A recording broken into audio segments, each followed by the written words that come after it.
Good morning, folks. Wherever you're listening to us, this is the Daily Huddle. It is Friday, the 23rd of August, and today, Giovanni and myself, the co-founders of the Daily Huddle. Giovanni, thank you for being here. Thank you for being someone who cares to say what is the real cost of ignoring emotional intelligence for your leadership team. When business owners think about elevating the performance of their teams, elevating the performance of their organizations, I dare say the last thing that probably comes to mind is emotional intelligence. And yet you and I say that emotional intelligence is actually at the root, at the foundation of everything it takes to empower teams, lead a stellar organization, and sustain extraordinary performance. So here we are, brother, another Friday. And today's question is just as juicy. What is the real cost of ignoring emotional intelligence for your leadership team? I'm always gratified and elevated in your presence and in conversations with you, Giovanni. And today is no different. I admire and I'm grateful for your commitment to making a difference to the world. And in fact, turns out you're going to be expanding on this very question this afternoon. So, Gio, good morning. I'm welcoming you to your own show. And I wonder what you want to say to open up Pandora's box inside of this question. Good morning, Sorrel. Thank you. And this is so great. I always love getting together with you. And today's conversation is one that I'm very passionate about. And how what's the impact of ignoring emotional intelligence for me, for you, and for your team, right? Yeah. And like you said, it is at the core of the possibility of being successful in life, right? And I think every business owner wants to have more sales, grow their teams, and every entrepreneur wants to go to the next level. And what I have found really in the last decade of being on the court, being in the trenches of many business owners in many industries and in many business owners' lives, I have found that there's this course around for people to elevate their results, to get the results that they're looking for. And that is how they manage their own emotions. And this is a complex subject, right? But it's important to take a look at that because emotional intelligence is not measured by one's success. Some examples that we can draw, popular examples that we can draw from the world is what happened to Will Smith. And maybe and what I want to say, this is not a judgment on Will Smith. This is every day people are dealing with that same kind of impact. They just don't have it on TV. But Will Smith was at the peak of his career, about to get an Oscar, right? And for some people, Oscars looks different. And this guy, Chris Rock, says a joke, maybe a bitter joke, maybe not. And all of you know, he ended up slapping Chris Rock in front of everyone. Yeah. And go ahead. Yeah, Gio, you're saying something significant here. What you and I point to when we speak about emotional intelligence is how do you respond in a moment in life, in a moment in business, when something outside of me happens and I have a reaction inside? How do I manage that?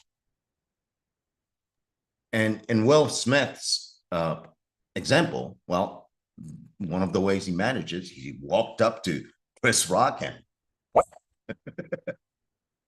yeah, and he did that, right? But in everyday life, in everyday household, it's something like that. A person gets up and slaps his wife, slaps his husband, slaps his children, right? Slaps his associates, or maybe not to the extreme, but that's not an extreme. That's probably happening every day. Yeah. Household. Whether it's a physical slap people certainly verbally slap Slap each other. people. Yeah. And in critical relationships, partnerships, collaborators, clients, etc., right? And then they in that moment, whatever they're committed to, that gets ruined for a while, and for some people forever, right? I like another example I like to kind of unfold a little bit is Lance Armstrong, sorry. And so he certainly was a hero for many of us. Certainly at the time when I was following I followed the Tour of France and cyclists for a while as a result of the transformation or the fight that Lance Armstrong was doing around his cancer. And he certainly was committed to something. He certainly had leadership skills. He certainly had the discipline. He certainly had a lot of things that were irrelevant to his doping. Irrelevant. He didn't get to win what he got to win because he was doping. He got to win because that team had the kind of discipline to get there. Yet, at the same time, he missed something critical around emotional intelligence.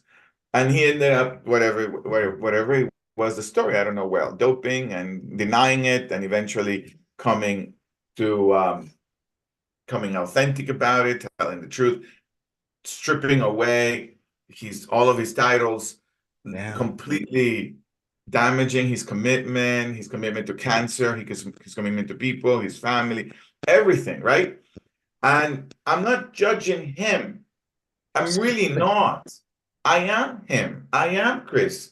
I mean, I am Will Smith and I am Chris Rock. I am everyone. Yeah. And yet, it's critical for us to allow ourselves to see ourselves in Lance Armstrong, to see ourselves in Will Smith, to see ourselves in Elizabeth Holmes, the lady who ended up lying to a lot of investors, ended up in jail, who was very successful, because emotional intelligence is not something we achieve. It's something we practice on a daily basis. And so that's what I wanted to maybe start this conversation with. I love what you're saying, Giovanni. Emotional intelligence is not something we achieve. And as soon as you said that, I heard for myself, oh my God, the moment I say I'm emotionally intelligent, I'm screwed. Basically, it's like the moment you say, it's like saying, the moment you say, well, I am really humble. That moment, you're not humble anymore, right? You're not humble anymore. And I love what you're pointing to, that if emotional intelligence isn't something that I achieve, it's something that I practice. It's not like I sit in a back room somewhere practicing on my own to have emotional intelligence. It is, if I'm hearing you correctly, Giovanni, it's an on the court thing. I actually have to be in a conversation that matters to Yeah. practice having emotional intelligence.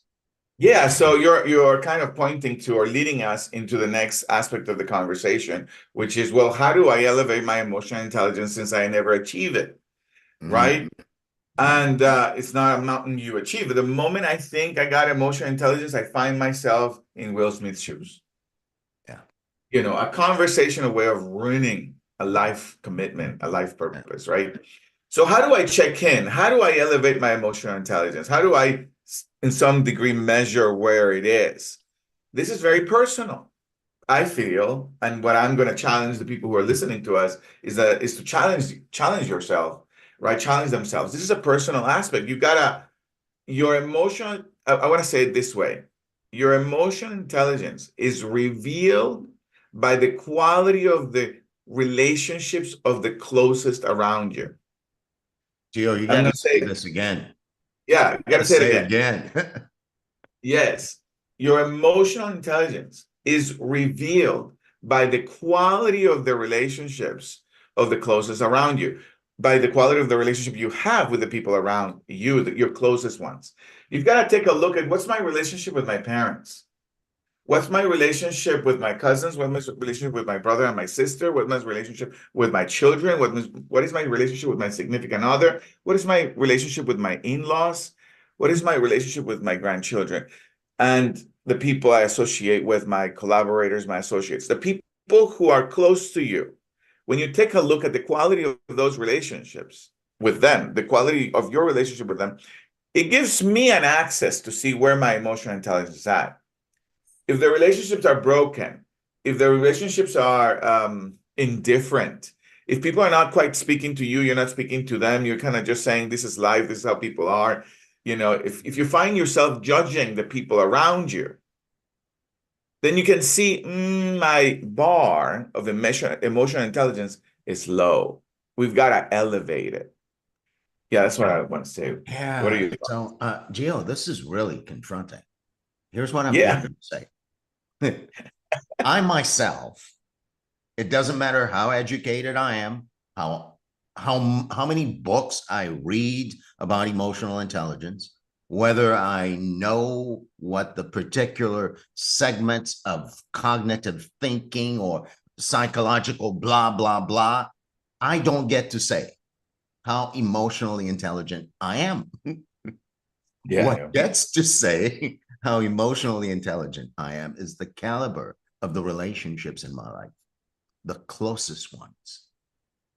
So, one of the ways I can gauge where the bar is set for me, because guess what? Whether I want to admit it or not, I actually know which relationships are working and which ones are not, which ones I'm running away from, which ones I'm resigned about. And wherever that is, that actually tells me where the bar is. So I'm discovering for myself, Giovanni, that it takes a certain amount of courage to actually be in life as someone who says, my emotional intelligence isn't a function of what I say. My emotional intelligence, the level at which it is set by the quality of the relationships that I have with the people closest to me. With the people you've had in your life.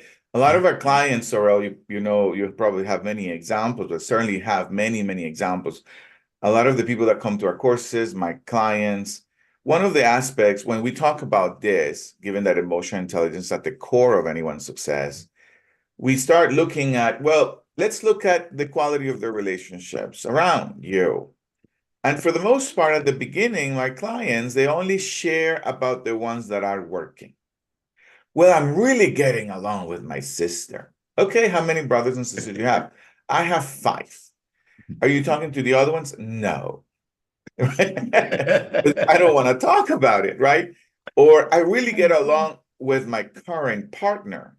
You know, we're doing really well. Did you have partners before? Yeah. Do you talk to them? No, there's a big lawsuit, right? And so they start discovering that what their emotional intelligence will catch up with them, even if they already have a dead body in their lives, even if they already have a broken relationship that they're saying, that's just, I'm not going to go back there. That's their fault. They lied to me, blah, blah, blah, blah, blah, right? But what normally happens is that whatever level of relationship whatever level of emotional intelligence they have starts catching up with the current people in their life. And then they end up breaking up those relationships again and starting new relationships. It becomes this kind of cycle. So my invitation for people who want to elevate their emotional intelligence is to start cleaning up the mess. Start going to those relationships where one would say they're done, I'm not longer looking at that relationship, and start discovering what would it take to clean up the mess? What would it take to actually amend that relationship? And you don't have to go back to have a relationship with that person. You don't have to go create a new one, but you can amend. And your access to amending a relationship, to your access to elevating emotional intelligence is this one word. And it's a massively powerful word, and it's vulnerability. And that opens up a world for people, which I'm not going to open up that Pandora's box, but the word itself is vulnerability. That's your Oh, access. wow. Giovanni, I'm going to stand on your shoulders and see if I can just recreate the gem that you are dropping today. So I can't achieve emotional intelligence. It's a mountain without a top. How I know I'm practicing having emotional intelligence is through my mending the relationships in my life. Why is it so critical to mend the relationships, to actually be on the hunt? Because what I'm hearing you say, Giovanni, when most clients come to you, they don't talk about the broken ones. They talk about the ones that are working. And mostly, I'm speaking for myself now. As you were speaking, I can see relationships I have forgotten because I wasn't aware that what it takes to actually elevate the bar for my emotional intelligence is going there. To the ones I've forgotten, the ones I'm resigned about, the ones I say, that's it, it's done. Go mend that relationship and watch my emotional intelligence rise. I don't have emotional intelligence. I never have. I never will. Yet I can practice it. And my access to seeing where the bar is for me are the closest relationships in my life. Gio, thank you. Man, anything else you want to open up? Like I'm clear. You're disturbing a lot of people.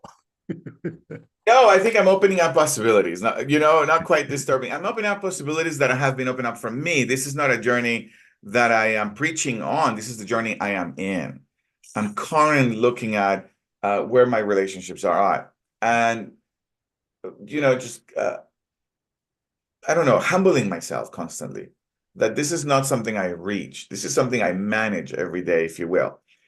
Michelle has a great question, right? And so I have Michelle's question, and I also have well, how do you create emotional intelligence with others? Since it's such a personal journey, well, how do I inspire others to have their own, how do I inspire my team? This is how do I inspire a group of people? How do I inspire an organization?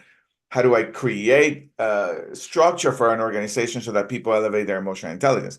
Because it's at the core of your business to grow. It's not just your life, your business, because people manage businesses. Right. So there is that little tip I want to give. And then there is that little tip that you and I So talk about. why And don't then you we have create Michelle's that question. tip first, and then let's open it up. Okay, let's do that.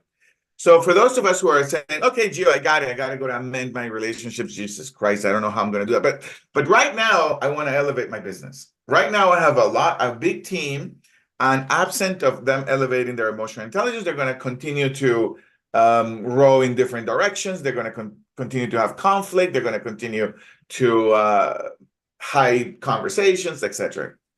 So here's the tip, and tips don't go far. There's a lot of work to do around this. But here's the tip.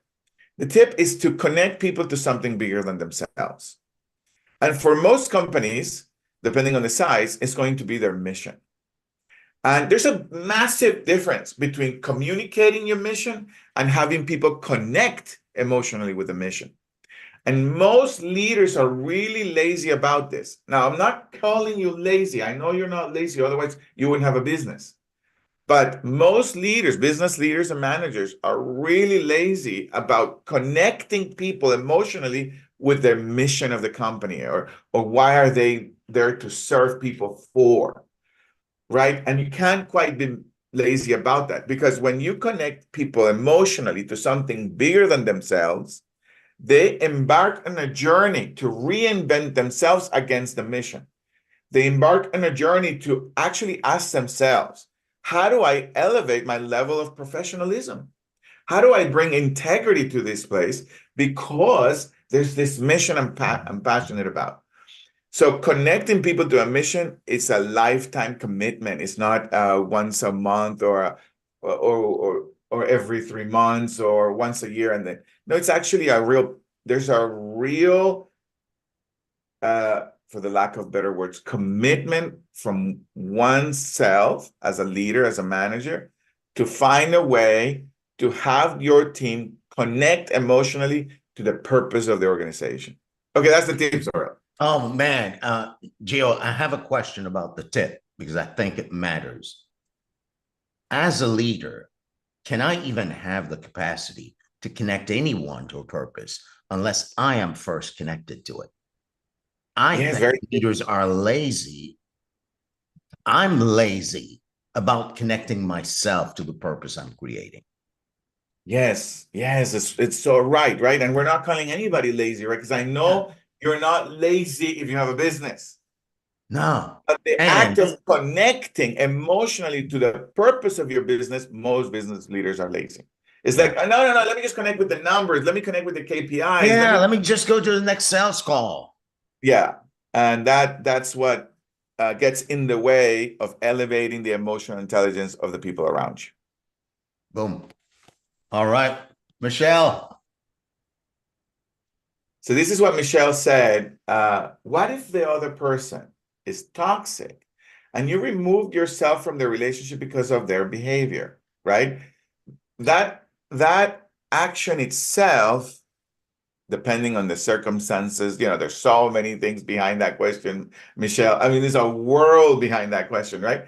But removing myself from from a relationship that's not working, right? And it doesn't elevate the quality of both of our lives. I would say it's a critical thing to do from an emotional intelligence standpoint. I've got to see how a relationship is dragging me down, right? It's not elevating possibilities in my life. Now, that also doesn't get me off the hook, Michelle, to see, that this is the critical aspect of emotional intelligence.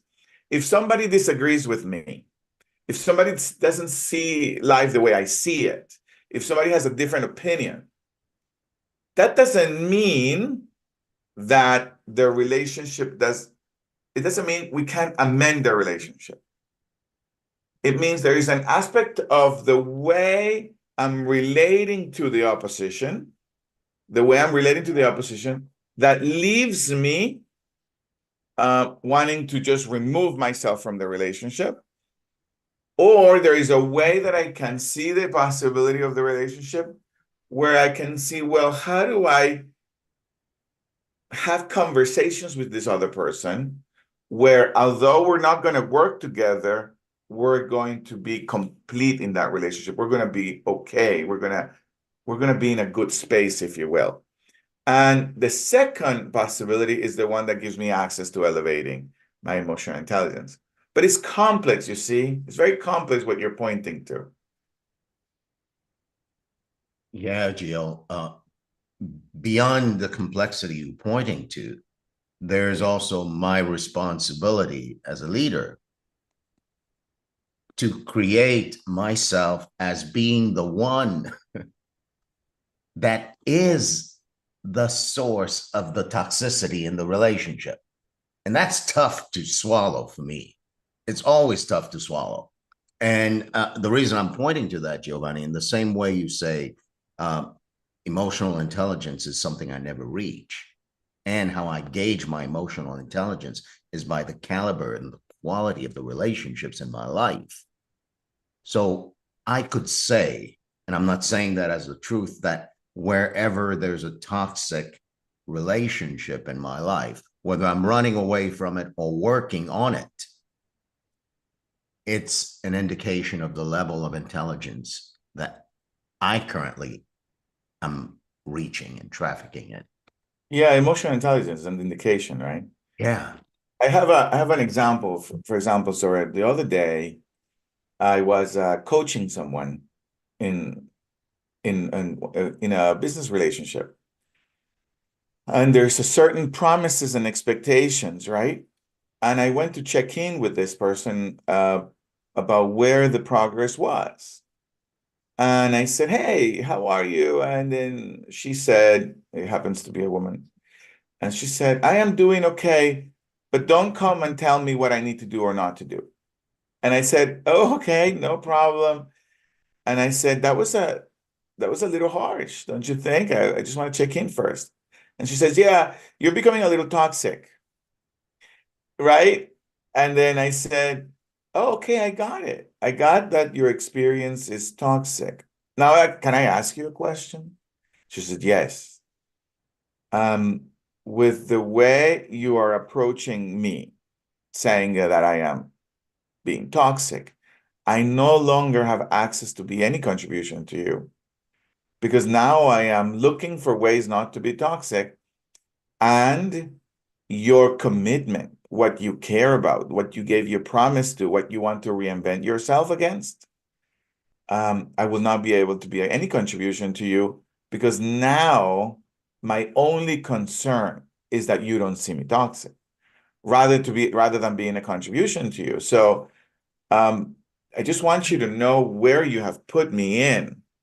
And in that place where you're putting me in, I no longer have access to our relationship with you. And I just want to check in with you and see if that's what you really want, or you just don't want to look at your commitments. You don't want to look at your promises. You don't want to reinvent yourself. Which one is it? Because I'm happy to play either way. And she said, okay, yeah, I got it. I'm sorry. I'm completely dominating you with this word. And I said, no, yeah, you are. It's a very powerful word that it doesn't allow you to look. It doesn't give you any access to look and see how you leave another. Now, what I did, most people can't do. What I did, managing a conversation that way. Most people cannot do that. Most people would say, what? I'm being toxic? What are you talking about? You gave me this promise. And then the relationship actually becomes toxic, you know? And then people elevate, people get upset, and then go in these weird directions or awful directions. They start insulting each other. And that becomes, for the lack of better words, toxic. But it's important to be mindful of what you're pointing to. How am I at the source of the possibility of our relationship? How much space am I giving others to be upset, to be frustrated? Can I manage people's upsets? Can I manage people's frustrations? And that's an aspect of elevating one's emotional intelligence. Well, Gio, it's already 9:30, brother. We have a 3-day course just on this, right? So Yeah, phenomenal conversation. And for the world, if you're coming into this conversation just now or you've missed a few pieces, Gio, I'm going to attempt to encapsulate everything you've said in 2 minutes because it's so juicy that for leaders, for organizations, it's essential to actually look at emotional intelligence and consider it at the source and at the foundation of whatever it is you're targeting that you're calling high performance. Absent you as a leader looking, me as a leader looking at emotional intelligence that way, the performance I get will be the result of lots of effort, fighting against the tide, so to speak, because absent emotional intelligence, which you said, is revealed by the quality of the relationships around me, then I miss the job I have as a leader, which is to actually tend to those relationships. And in tending to those relationships, I create an access for me to elevate my emotional intelligence. And when I do, I have the opportunity to create a real purpose for my organization and to connect to it and look outward now and say, perhaps my connection to this purpose can be infectious. I can infect and really get people around me connected to that so that they too have an opportunity to elevate their emotional intelligence and create a collaborative and high-performing work environment. That, my friend, is what I heard as today's gist of this conversation. And of course, you're absolutely right. There's a 3-day course on the matter, and this is just the tip of the iceberg, and certainly a delicious taste of it. Thank you for that, Giovanni. Anything you want to say to punctuate the day, brother? Thank you, sir. That was an amazing recreation of what we did today. Thank you. All right. Well, folks, this is our daily huddle. We're on, Giovanni and I, every Friday in the realm of leadership and business. Certainly the kind of leadership we're talking about is the kind of space where leaders are working to practice having emotional intelligence, because it is at the foundation of high-performing organizations. When we practice as leaders, we elevate our ability to communicate effectively, we elevate our ability to connect with people, and we bring our teams together and they're empowered to create what we want, both in life and in business. So our tenets, there are 8 of them. They're very, very intricately connected to the subject. See, to love is to practice having emotional intelligence. To leave yourself in a space where you're stressing less is your capacity to manage your own emotions that leaves you at ease and at peace. To be able to laugh at yourself and to laugh with the world is an indication of how you're elevating the bar for practicing emotional intelligence. And to be someone that can make a choice where you choose health by eating mostly plant-based and watching what you eat so you can take care of this vessel is also an indication of how you're practicing elevating emotional intelligence. To give, to sleep, and to move your body so that you have the energy to stay connected to your purpose and to connect others to your purpose is also part of the game. And last but not least, when I'm practicing having emotional intelligence, I am not right. I'm never right, indeed. And that's where I am conscious to check my assumptions and to look before I leap. Ladies and gentlemen, you can tap into the Daily Huddle every single workday, Monday through Friday, on YouTube at the Daily Huddle. Go ahead and subscribe. And if you're here in the studio audience on Zoom, invite your friends to join you. You know what you're getting. Don't be selfish about it. I'll see you on Monday. Have a phenomenal weekend.